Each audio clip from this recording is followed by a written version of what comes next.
Hey folks, and welcome to the Daily Ratings Weekly Movie News Podcast. This week's news brought to you by Reboot Who? Reboot You. Yes, well, before we get into all of that, let's start with 26-year-old Curry Barker, the director who made the well-received Obsession that came out a few weeks ago. Vincent Daly gave it a 78%, and the hype is real. So Obsession was made for around $750,000. That's it. The film has grossed $105 million in the U.S. and $148 million worldwide. Now, that's not MCU big, but that's a crazy profit margin from this film. And on top of that, this film is breaking records for an indie horror film. So it made $16 million in the opening weekend. It then made $22.4 million in the second weekend, unprecedented for a film like this. And now the third weekend, it made $26.4 million, a 10% increase from week 2. It finished second at the box office this weekend, ahead of Mandalorian and Grogu, and that movie is still just in its second week. So, very, very impressive for Curry Barker, and as I said, the hype is real. Now, Barker already has his next film basically done and ready to go. That's at A24. The film is called Anything But Ghosts, but that isn't stopping studios wanting another film from Barker as soon as possible. So Barker is meeting with Universal soon to pitch his next film. Universal has first dibs, basically, in a deal that includes Obsession, but he can probably ask for a lot because it's reported that another studio, unnamed right now, has offered $10 million to Barker for his next project with knowing literally nothing about it. No pitch, no nothing, just, hey, we will give you $10 million to come with us. And then, of course, also A24 put him in charge of the Texas Chainsaw Massacre reboot. So from an unknown name to a Hollywood darling in just weeks, this does put a lot of pressure on the guy. Is Obsession just kind of a one-off, or can he continue to deliver and deliver a lot? This next film already in the can wasn't expensive either, so we'll see what we get. Overall, we're happy to see such a young, unique voice get a chance. Hopefully he continues to make great films for us all to enjoy. And another reason why I wanted to touch on Obsession and Barker is because indie horror is having a moment right now. This week's new release, Backrooms, had an unbelievable opening weekend. $81 million in the States, $118 worldwide, an A24 record by far, and on a budget of just $10 million. So I'm not even a horror guy, as many of you know, but this is exciting stuff. Movies are back, it kind of feels like. Movie theater viewing appears to be back and strong this year. And hopefully the COVID-era slump is a thing in the past. Again, just wanted to give flowers to Curry Barker for Obsession, because I think Backrooms is going to be a lot of the chatter for the coming weeks. Staying with the directors now, but going to an all-time great, Martin Scorsese is still keeping it going. Of course, his current project just wrapped filming with Leonardo DiCaprio and Jennifer Lawrence, but he has a lot of projects up in the air. And it makes you ask, okay, what really is going to be made from all of this? Well, one step closer for one of those films, the Hawaiian Mob Boss movie starring DiCaprio, Emily Blunt, and Dwayne "The Rock" Johnson is still in active development with 20th Century Studio. So the writer for the project, Nick Bilton, is apparently turning in the final script with its revisions in the next few weeks. It sounds like the $200 million budget is still a go. So really, there just needs to be the final green light to it all once when the script is in. And it sounds like the movie will be fast-tracked then if it gets the green light, which is just great news, honestly. So we'll wait to hear in a month or so, but things are looking good. Hopefully no major gap years for Scorsese, as he probably just has a handful of films left he can make. And, honestly, a 60s, 70s Hawaiian mob movie, I'm kind of into it. I have some faith that Scorsese just won't give us a rinse and repeat and can kind of give us something fresh with the A-list cast here. So very interested to hear in the coming months on this. For all those wondering on the 28 Years Later trilogy, it sounds like it's still alive and continuing. Danny Boyle will be back for the third 28 Years Later pick.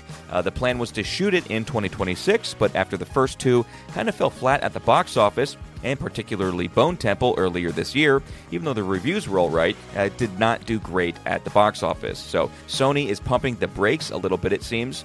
Boyle said, though, that they do still plan to make the third film, and he's hoping to be filming next year. Cillian Murphy will apparently be wrapped into this third film as well, so that could help get it off the ground also. Even though Bone Temple was a loss for Sony, I find it difficult that they won't finish the story off. I mean, when you have Boyle, Alex Garland writing, and then Cillian Murphy back in the mix, that's quite the heavy trio, so we'll keep you posted as things get scheduled, or not scheduled, later this year. Zack Snyder looks to have his next film set, and that is his next after his next. Snyder wrapped a film called The Last Photograph, so we wait for a release with that, but it looks like Zack will be writing and directing an Escape from New York reboot. Yes, another reboot, and yes, it's Escape from New York. So no details on anything yet, but I had to mention this when I saw the headlines come out. You know, we're not the biggest Snyder fans as of late. Vin Daly is not the biggest Escape fan as of forever. So do we need this? Were we really asking for this? Well, it doesn't really matter, does it? I will say Snyder apparently seems to be wanting to use real locations and use mainly practical effects for this film, so that is something. It's going to be shopped around in the coming weeks, so when studios pick it up and production starts, I'll be sure to let you know all the news, because you can't escape the Escape reboot. Kind of interesting news here. So Paddington 4 seems to be happening with a release year of 2028. It's interesting not because Paddington in Peru was a little off the beaten path for a Paddington film and didn't do amazingly well at the box office, but it's the writing team coming in for this fourth film. So the director of Paddington in Peru, Dougal Wilson, will be back, it seems, to direct the fourth, which, okay, that's all right, I guess. But the writers look to be Armando Iannucci and Simon Blackwell. I know, not household names, but here's where these two have come from. So Armando created the show Veep and wrote a lot of the episodes alongside Blackwell. The two also wrote the very popular British political show, The Thick of It. They wrote the incredibly good political movie In the Loop in 2009. I mean, I've watched that over literally a dozen times, I think, that film. And they also wrote The Death of Stalin, which I enjoyed so much I put it on the Wheel of Movies earlier this year, if anyone remembers that episode. These guys are extremely good, very funny, very smart, but also very politically driven in their content.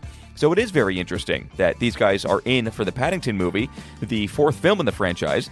But I like these guys so much, I don't really care if the director is back from Paddington in Peru. Didn't even have a bad time with that movie either. So just saying, not to jump the gun here and get overly excited for Paddington 4 coming out in 2028. But, kind of getting excited for Paddington 4 in 2028. So stay tuned for more on that in the coming years. And in actors news, we have a lead for The Birds. That is Universal's limited series, The Birds, based on Alfred Hitchcock's famous film, and it's being described as a visceral present-day reimagining of Alfie's film. The lead star cast for the role of Myra Massey is Sarah Snook, which I totally think would work. If the name doesn't ring a bell, Sarah was in and was praised as a leading cast member of HBO's Succession. She was playing the daughter of Brian Cox, Shiv Roy. Now, this isn't the first time The Birds has been adapted since Hitchcock's film. It's also based on a short story, but I can imagine Universal putting some weight into this one. And apparently it's been in development now for over a year, so even though both Vin Daly and myself don't exactly love Hitchcock's The Birds, it is on the lower end of what we covered from his films, would still be interested in giving a prestige series, limited series at that, which I like, give it a try with Sarah Snook at the lead.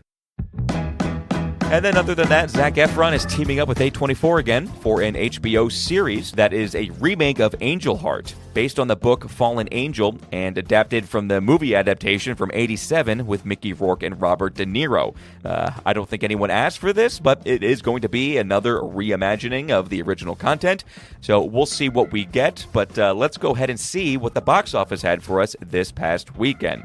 So the fifth best film this weekend was The Breadwinner. That's a new comedy by comedian Nate Bargatze, and that made $7.5 million. Then in the fourth slot, we have Michael, making $11.7 million.